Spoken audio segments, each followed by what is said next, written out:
सुसाट निघालं होतं. मुंबईहून 3 मुख्य युद्धनौकांसह निघालेला कंपनी सरकारचा हा ताफा आणि अचानक एक मोठा आवाज झाला.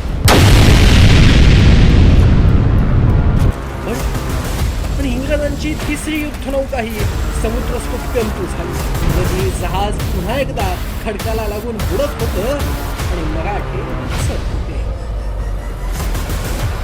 पण पोर्तुगीज एक गोष्ट वारंवार सांगत होते, काहीतरी आहे तिथं. ऑपरेशन विजयदुर्ग सुरू झाला आणि साईड स्कॅन सोनार स्विफ्ट सुरू झाला. संध्याकाळी तो क्षण आला.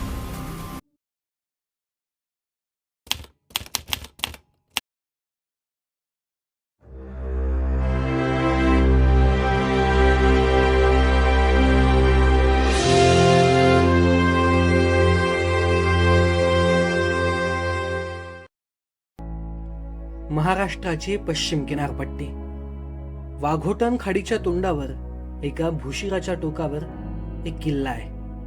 तिहेरी तटबंदीनं बंदिस्त असा बेलाग जलदुर्ग किल्ले विजयदुर्ग. जवळच गिरिये नावाचे एक गाव आहे. गिरिये गावानजीकचा दुर्ग म्हणून त्याला गिरिया देखील म्हटलं जातं.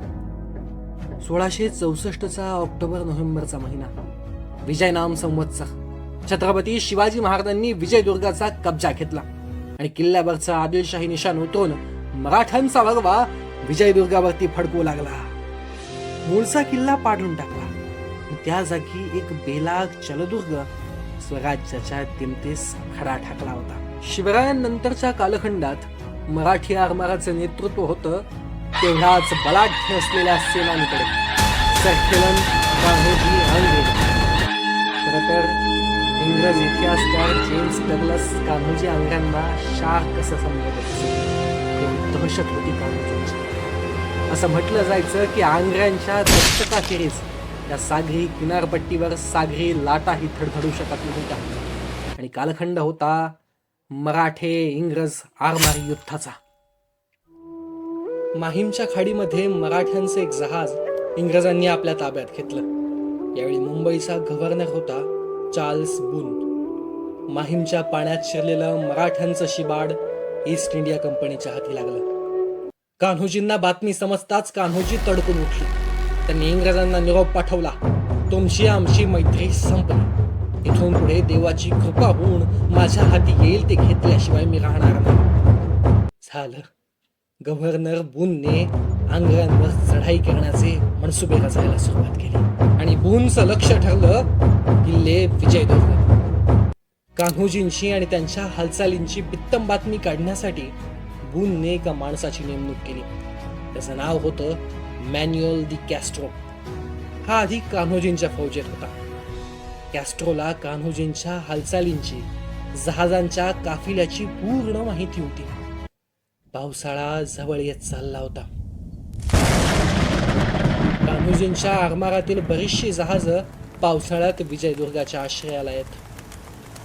याच संधीचा फायदा बून उचलायचं ठरवलं आणि दिनांक 9 जून 1718 इंग्रजांचा आरमार विजयदुर्गाच्या दिशेनं निघाला.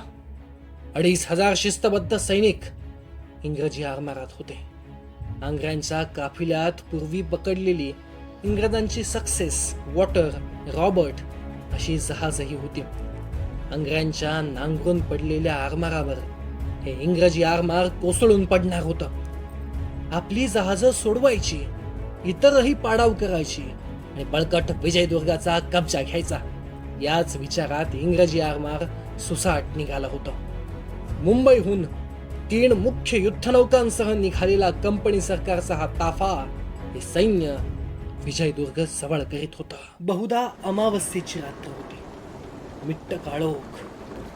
तेव्हा ना इंग्रजी आरमाराला विजयदुर्ग समोर दिसू लागला होता. इंग्रजी आरमाराचा वेग आता भलताच वाढू लागला.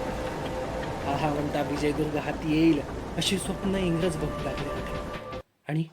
आणि अचानक एक मोठा आवाज झाला.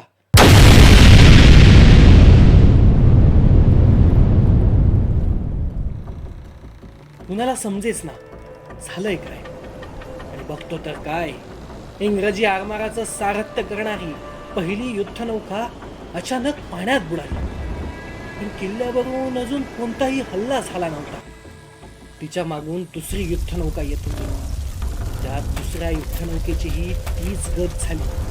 बघता बघता 2 युद्धनौका पाण्यात बुडत होत्या. तिसऱ्या युद्धनौकेवरील जागरूक चालकांनी युद्धनौकेचा वेग कमी करायला सुरुवात केली. वेग कमी झाला, पण इंग्रजांची तिसरी युद्धनौकाही समुद्रस्तुप्यंतू झाली. हे सर्व कशामुळे झालं? अचानक समुद्रात जहाज बुडालच कसं? याचं उत्तर इंग्रजांना समजलंच नाही. 1 नव्हे, 2 नव्हे, तर 3 युद्धनौका समुद्रात बुडत होत्या. विजयदुर्ग बुडवायला आलेल्या. पण विजयदुर्गाहून एकही हल्ला झाला नव्हता. मोठी आश्चर्याची बाब. पुन्हा इसवी सन 1738. संभाजी आंग्र्यांचा कालखंड. सरखेलन संभाजी आंग्र्यांच्या हुकुमतीखाली मराठी आरमार नांदत होतं. आणि पुन्हा एकदा इंग्रजांचा हल्ला विजयदुर्गावरती झाला. यावेळी इंग्रज आरमाराचं नेतृत्व करत होता कमांडर बॅकबेल. इंग्रज आरमार फारसं मोठं नव्हतं. आंग्र्यांची जहाजं इंग्रजी आरमाराभोवती हिंडत होती आणि इंग्रजी जहाजं मराठी आरमाराचा पाठलाग करू लागली. बघता बघता गोळीबाराला सुरुवात झाली.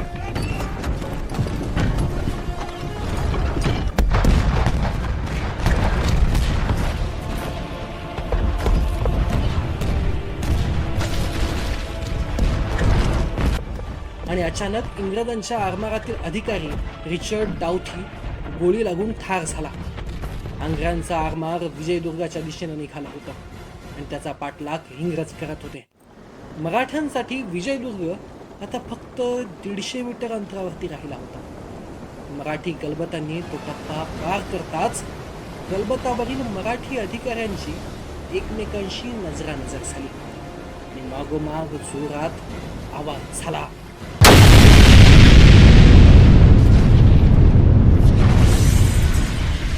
इंग्रजी जहाज पुन्हा एकदा खडकाला लागून बुडत होतं आणि मराठे हसत होते.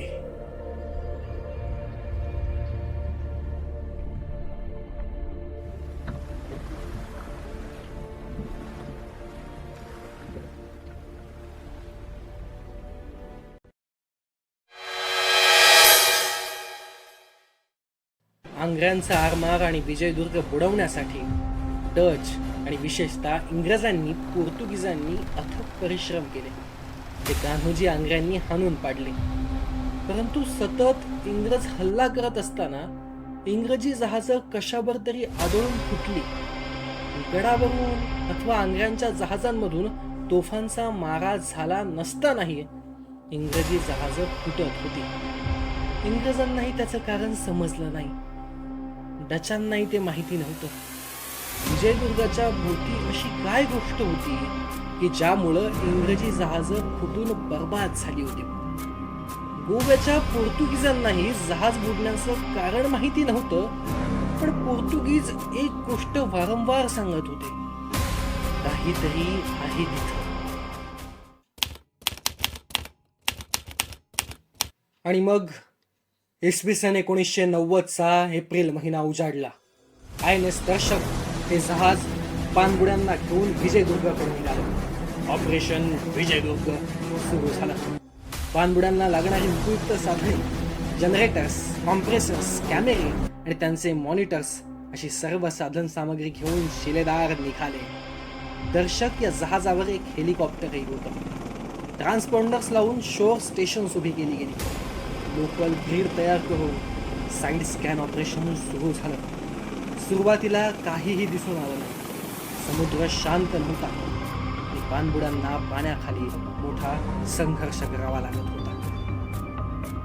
बघता बघता 2 दिवस निघून गेले आणि 3रा दिवस उजाडला. हेलिकॉप्टरच्या पाहणीत काही गोष्टी दिसून आल्या. त्यावेळी ओहोटी होती.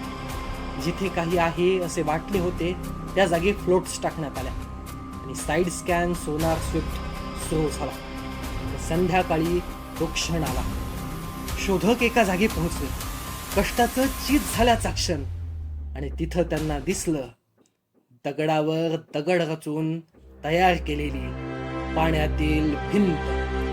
भिंतीची लांबी अंदाजे 400 मीटर, समुद्राच्या तळापासून भिंतीची उंची 3.5-4 मीटर. भिंतीच्या रुंदीत थोडाफार फरक होता. भिंतीतील काही दगड छिनलेले होते. त्यावर सापडलेले कोरल आणि इतर जीव वनस्पती पाहिल्या आणि त्यांना समजलं त्या भिंतीचं वय जवळजवळ 300-350 वर्षांपूर्वीच. ही मनुष्याची निर्मिती होती. आपली नजर भूतकाळात जाते आणि लक्षात येतं की 300-350 वर्षांपूर्वी या दर्यावरती गिर्याचा सर्जा अर्थात माझा राजा छत्रपती शिवाजी महाराज राज्य करत होते. विजयदुर्ग किल्ल्यापासून 150-200 मीटर अंतरावरती 3 मीटर रुंदीची आणि समुद्र तळाच्या उंच सखलतेप्रमाणे एक भक्कम भिंत समुद्रात बांधली गेली होती. त्यावेळी सुद्धा ही भिंत पाण्याच्या पातळीवरती डोकावत नाही ज्यावेळी ओहोटी असते. आणि याच भिंतीला लागून इंग्रजांची जहाज फुटत होती. छत्रपती शिवाजी महाराजांच्या बांधकाम शास्त्राचा हा एक अस्सल नमुना. खरं तर आजही भर समुद्रात असं बांधकाम करून दाखवणं खूप अवघड मानलं जातं. 300-350 वर्षांपूर्वी कोणतं तंत्र वापरून समुद्री पाण्याच्या खाली असं बांधकाम केलं असेल याची कल्पनाच करवत नाही. आणि इकडे रात्रीच्या वेळी देखील शोध सुरूच होता. दिवे आणि कॅमेरे पाण्यात सोडण्यात आले. जहाजावरच्या मॉनिटर्स मध्ये दृश्य दिसत होतेच. कॅमेऱ्याने दृश्य टिपण्यास सुरुवात केली. भिंतीच्या काही भागाचे चित्रण देखील करण्यात आले. 1995चा डिसेंबर महिना उजाडला आणि यावेळी डॉक्टर शीला त्रिपाठी यांच्या नेतृत्वाखाली विजयदुर्गाजवळ परत शोध घेण्यात आला. तेव्हा जळालेल्या जहाजांचे अवशेष आणि तोफांचे गोळे मिळाले. ते वेस्टर्न नेव्हल कमांडच्या साहस उपक्रमातर्फे डिपार्टमेंट ऑफ मरीन आर्किओलॉजीनं हे ऑपरेशन घडवून आणलं. मुंबईच्या प्रिन्स ऑफ वेल्स म्युझियम मध्ये असलेल्या विमानातून काढलेल्या काही छायाचित्रणात पाण्यात काही वस्तू असल्याचं आढळत होतं. ती वस्तू हीच होती मराठ्यांनी छत्रपती शिवरायांनी समुद्रात बांधलेली भिंत. मगाशी इसवी सन 1738च्या हल्ल्याचा उल्लेख मी केला. या हल्ल्यामध्ये मराठी गलबतांवरील सरदार एकमेकाकडे पाहून हसत होते. त्यावेळी मराठी होड्या त्या भिंतीवरून अलगद कशा गेल्या याचा प्रश्न आपल्याला पडलाच असेल. मराठी होड्या आणि युद्धनौका यांचे तळ उथळ व सपाट असल्याने त्यांना ऐन समुद्रात बांधलेल्या पण भरती ओहोटीच्या वेळी पाण्याखाली दडून राहणाऱ्या या गुप्त संरक्षक भिंतीवरून सहज ये जा करता येत होते. त्यामुळे इथं असं काहीतरी असेल याची शंकाही कुणालाही कधीही आली नव्हती. पण 18 टोपीकरांच्या जहाजांचे तळ खूप खोलवर आणि निमुळते जाणारे असत. मुळातच वेगानं जाऊन आश्चर्याचा धक्का देत हल्ला करण्याचा विचार त्यांचा असल्यानं खोलवर जाणाऱ्या बुडाचा धक्का पाण्याच्या पातळीखालील जाडजूड दगडी भिंतीला बसला आणि ज्या इंग्रजांनी आरमाराच्या जोरावरती अर्ध जग जिंकलं त्याच इंग्रजांना छत्रपती शिवरायांनी सपशेल हरवलं होतं. आज उद्घाटनाच्याच दिवशी पडलेले पूल आठवतात. चीनची भिंत ही जगातील आश्चर्य मानली जाते.